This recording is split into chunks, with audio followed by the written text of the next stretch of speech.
Okay. Da, da, da, da, da, da. I've been on an 18 kick recently. I was gonna say.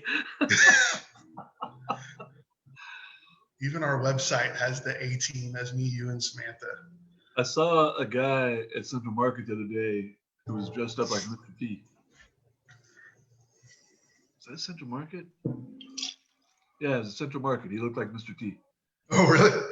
Like straight up? Yeah. I mean, he was too tall and he wasn't big enough, but he had the hair and the bling. It was funny. That's cool. All right, yeah. We're live, so we got to start talking, or people aren't going to watch us. So hi, everybody. Today we're talking about self-care. And first thing I want to address is, Chad, what are we talking about when we talk about self-care? Are we talking about going to get our nails painted and a shiatsu massage and spending $200 on a haircut, or what are we talking about here? We're talking about anything for the individual that helps them to regenerate and refresh and kind of establishes they're not ignoring their own needs, basically. Okay. You still there? Yeah, are you? Yeah. Okay, yeah. Okay. Did we freeze for a second? Okay. All right. So what does that look like? Because I know for me, when I was raised, where I was raised, small town, Podunk, Hicktown, Kansas, like the term self-care was a very girly, metrosexual, like guys didn't do self-care. Like we didn't talk about it like that. So is self-care like a manly thing to do? Yeah, absolutely. I mean, it's kind of you brought up a good example earlier, but if you don't take care of yourself, you can't take care of other people. You know, so whether you're male or female, that's just a fundamental thing. I mean, like you have to take some time for yourself in some capacity. At some point, you have to be a priority. Otherwise, your ability to take care of other people is completely diminished. That was one of the things when I was a bodyguard that got just drilled into our heads was if we didn't keep, the client was a goner. So in your analogy about the airplanes and the oxygen masks, I'll let you talk about that if you want, but I mean, it's you have to take care of yourself. Yeah. And I think the reason I use that so much is because when I talk to people about nutrition, when I talk to them about fitness, when I talk to them about, doing some morning meditation or stuff like that, they always tell me, I don't have time. I don't have the money. I don't have whatever, I don't have the ability. I can't find time in my schedule, like all blah, blah, blah, blah. I don't have the energy. And it's like, well, like it's a circular pattern, right? Like I don't have the energy to go help other people because I'm not doing the things to refuel my gas tank, right? Like I'm running on empty all the time. I need to take the time to stop and refuel my gas tank. Like I think about it like when you're driving home from work and you see you're on empty, do you take the time to fill up on your way home from work, or do you wait till the next morning to fill up from gas? Right? Like either way, you're going to have to take the time to do it. Right? Yeah. Like it's you might as well be proactive about it and get it done instead of waiting to the last minute to do it. Right? Like that's kind of what I was alluding to in the blog where I was talking about it becoming critical. So I think if you don't make it part of your life and a strategy, you're likely to reach a point where life is going to force that on you one way or another. Like something's going to give. And you're going to end up with like a real inefficient experience with like hospital time or something. People have mental breakdowns, whatever. It's so yeah, it's got to be part of. Mm-hmm. Yeah, I used to get into a really bad cycle where I would get, I would bust my butt and go 100 miles an hour for like a month, 2 months straight. And then all of a sudden I'd have like the flu or just depression would set in and I'd be down for a week. I mean, just down, like, absolutely. And I started realizing one of the things I hate about coaches, I hate this about life coaches, about fitness coaches, about business coaches, is they always start with self-care. Like, and you're like, I don't want the self-care part. I just want to know X, Y, and Z to get me to my goal, right? And every coach you ever listen to is like, no. It starts with have the morning routine, take time for yourself, schedule out your day, like all these things. And you're like, that doesn't make any sense. That's not going to get me to my goal. But I think those successful people have something figured out that it takes some of us a really long time to figure out. And that's it all start. If you want to be successful, whether that's as a husband or a parent or a wife or an employee or a boss or whatever it is, like it starts with putting on that own oxygen mask so you can help those around you and be successful in the areas that you want to be. Absolutely. Yeah. So go ahead. No, that's fine. That's just, I probably would have repeated what you just said. Yeah. So in the blog, you kind of go over some signs that you might not be taking yourself as a priority. And you had 4 points there. Can you talk to me about those a little bit? You remember what those are? Nope, not the top of my head. I can bring it up. So the first one, you say you have trouble saying no, even when you have way too much on your plate. People come to you and ask for help. They know you have too much on your plate because they know you won't say no. Yeah. When I say take some time for yourself, you have to ask yourself what that means. What does it mean to take time for my, like, what do I enjoy? You know, like, ooh, man, I've talked to some women, some moms, some wives, like they have a mental breakdown about that one right there. That number 3 of like, what do I like? Like, what is for me? Because they've just been so outwardly focused for so long. Absolutely. And then you don't remember the last time you set some time aside for yourself. So tell me a little bit, like, where was your mind when you were writing those? I was actually thinking about a lot of clients I've trained that were single moms, honestly, because that's probably where I've seen that the most. Okay. I don't think it's as hard for guys to kind of make time for themselves in general. But you know, super general statement, but with single moms, it seems like I've just observed they get so, and that's obviously a very difficult thing to deal with. But I think they get to a point where they feel like if they take some time for themselves, they're like taking away from their child. Yes. And the reality is, like, if they take care of themselves, they're going to have, it'll be easier for them to take care of their child.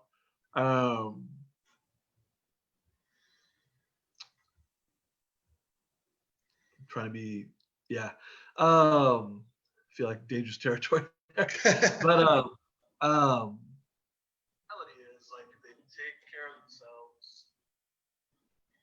Still there? Yeah, sorry. Excuse me. I lost my train of thought a little bit. Well, yeah, I mean, oh, here's my cat.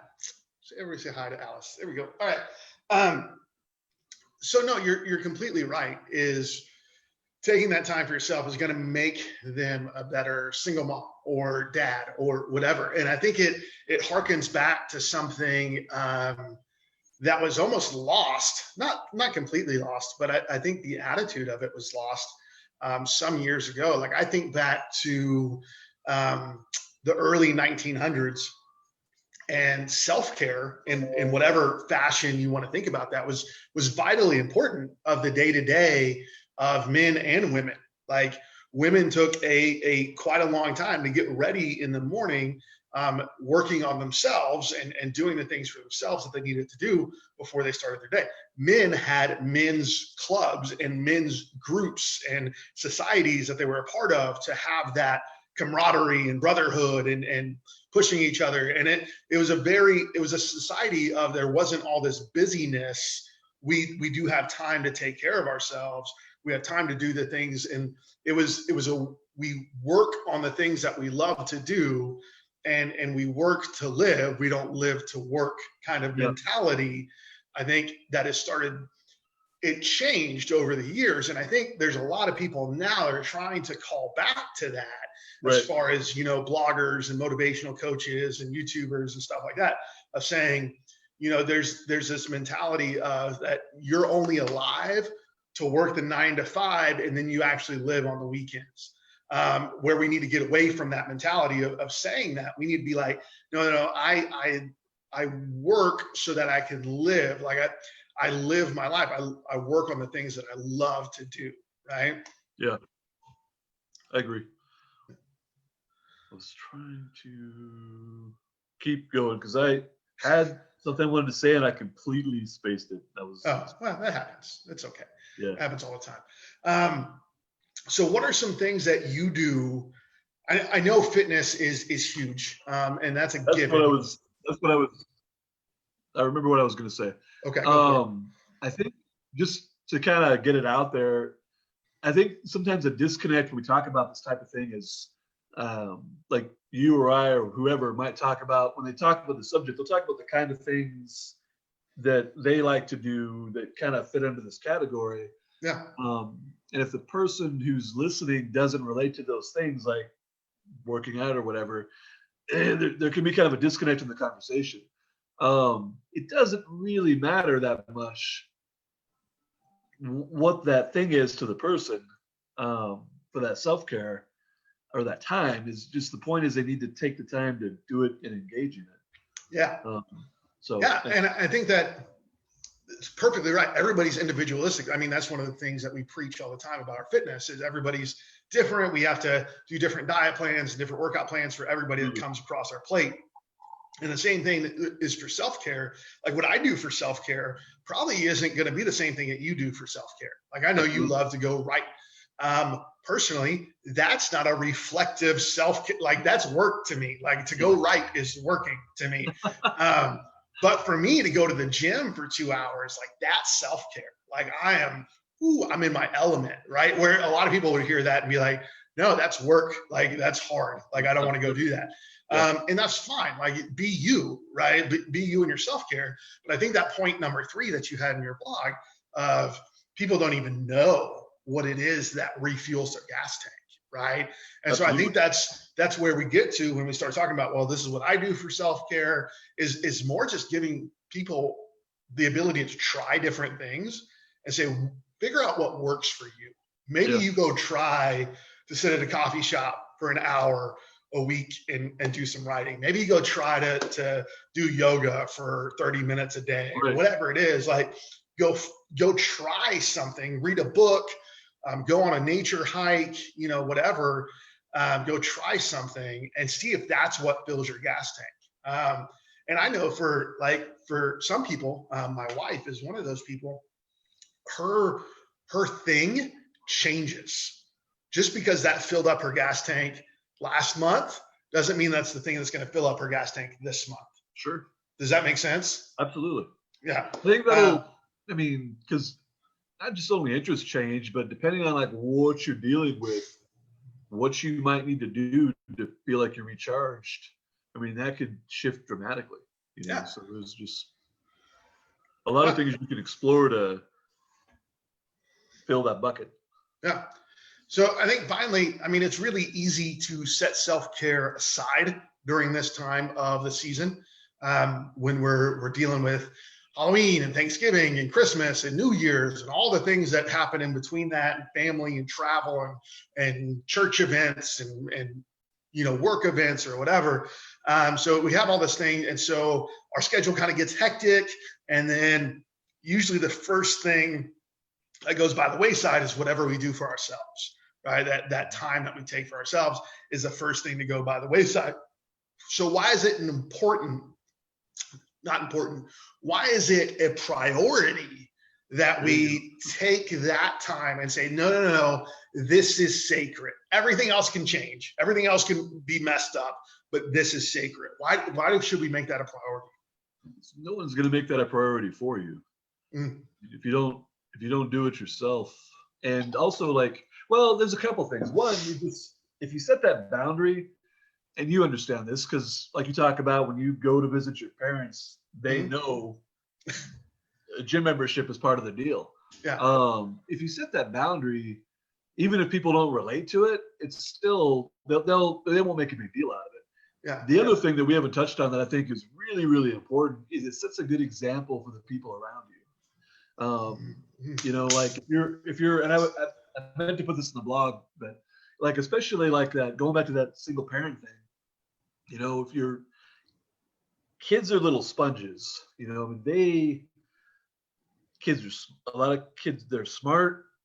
They might not always comment on things or ask questions. I know they do ask a lot of questions, but they're sponges. It's just amazing what they absorb. And I think if you set the example for your kids consistently that taking care of yourself is important, it's going to result in them being much healthier as they go. If you set the example of, making yourself like second to everything all the time, they're going to pick up on that and pick up that pattern. And I say that from kind of some authority because I taught self-defense for a long time, and I dealt with a lot of people that have been in abusive relationships. And that's just it's a cycle that, that starts with abusive parents and whatever, but that's kind of a segue. But I think setting that example for the people around you has a lot of benefits too, not just for kids, but even like for extended family and parents and stuff like that. Yeah. No, I'm so glad you brought that up because I can't count how many times when I go over goals with people, when I talk about their why, like, why do you want to get fit? Why do you want to change your nutrition? Why do you want to get off medication? When it comes to parents, the number one reason that is across the board is to set a good example for my kids. Yeah. Is to say, like, this is what I want my kids to learn from. I don't want them to have to go through this in their 40s like I am. Right. I want them to be able to do it from childhood of having this baseline of nutrition and fitness, and we just take care of ourselves, and we read, we take the time to learn, like all these things. Like, they want their kids to know that, so they don't have to like do the work later on, as a lot of us have to do. We do the work later on in life of saying, oh, like all these things that I learned as a kid aren't necessarily beneficial for me. I need to change, right? So I'm so glad you brought that up. So glad. So you wrote a blog about this. I'm going to put the link to the blog underneath this video. So if you guys want to check out the blog, you're more than welcome to check out the blog. We'd love for you to subscribe, read it, tell us your thoughts on it. Also, we do fitness and nutrition coaching. I don't know if you caught that or not, but everything that we do, Chad is our head coach. He's freaking amazing. He's been doing this for like 20 years. Awesome at what he does. I love to, kick people in the butt and motivate people and talk to people and do all that. But I've been doing this for about 10 years too. And so we'd love to help you out. If you have any questions, comments, or concerns, you can go to our website below, or you can just message us or comment on this video. We'd love to answer you. Chad, you got anything else for our people here? I think just the kind of closing thought is, feel free to define for yourself what that self-care means and pursue that. And don't, it doesn't have to even be anywhere close to what that means to somebody else. Yeah. Some of us, we have people are different. They have different interests, and and like you mentioned with Samantha, that's something that can change too. I mean, it's, some days for me, it might mean going to a coffee shop. Some days it might mean going out in the backyard and hitting a tire with a sledgehammer. I mean, it really depends on the day. So be flexible with it, but think about it, be proactive with it, make it part of your life. And I really like that you said make it sacred so that the people around you understand it's a thing and it's not something that's going to be compromised on for like normal stuff. It might, we have those situations like someone has to go to the hospital or something where we have to deal with real life, but we need to kind of set that aside and have boundaries and make it. I like the sacred word. Yeah, sacred space of self-care. So it's a priority. It's a necessity. It's something everybody should do. It's a manly thing to do. So just because you're a guy, like there's two guys here talking about self-care, it's a womanly thing to do too, obviously. But so make self-care a priority, especially over the holiday season. Make that a sacred space for you. If you need some help or anything, let us know. We'd love to help you out. But okay, adios. We'll see you guys later. Have a good day.